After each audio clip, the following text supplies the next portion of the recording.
வங்கக்கடலில் உருவான புதிய காற்றழுத்த தாழ்வு பகுதி காரணமாக வடகிழக்கு பருவமழை படிப்படியாக தமிழகத்தில் தீவிரமடைந்து வருகிறது. குறிப்பாக 4 மாவட்டங்களுக்கு கனமழைக்கான வாய்ப்பு இருப்பதாக சென்னை வானிலை ஆய்வு மையம் எச்சரித்துள்ளது.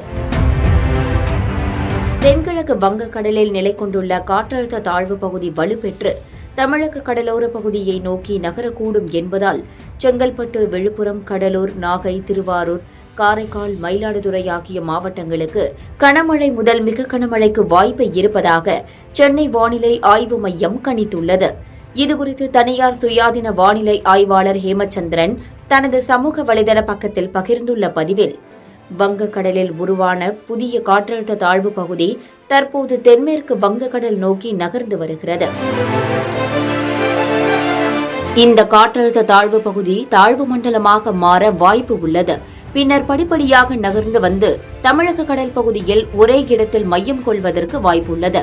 இதன் காரணமாக டிசம்பர் 17ஆம் தேதி முதல் 20ஆம் தேதி வரை தமிழகத்தில் வடகிழக்கு பருவமழை தீவிரமடைந்து மழை பொழிவை கொடுக்கும்.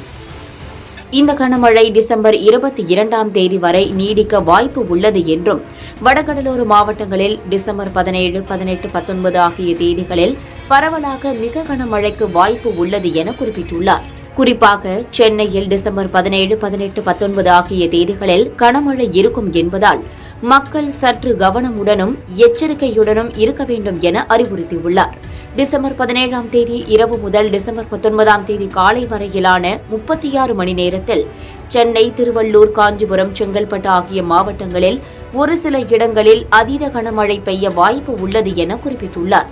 அது மட்டுமின்றி டெல்டா மாவட்டங்களான நாகப்பட்டினம், மயிலாடுதுறை, காரைக்கால், திருவாரூர், தஞ்சாவூர் மாவட்டங்களில் டிசம்பர் 17, 18 ஆகிய 2 தேதிகளில் லேசான முதல் கனமழையும் ஒரு சில இடங்களில் கனமழையும் பதிவாகும் என பதிவிட்டுள்ளார்.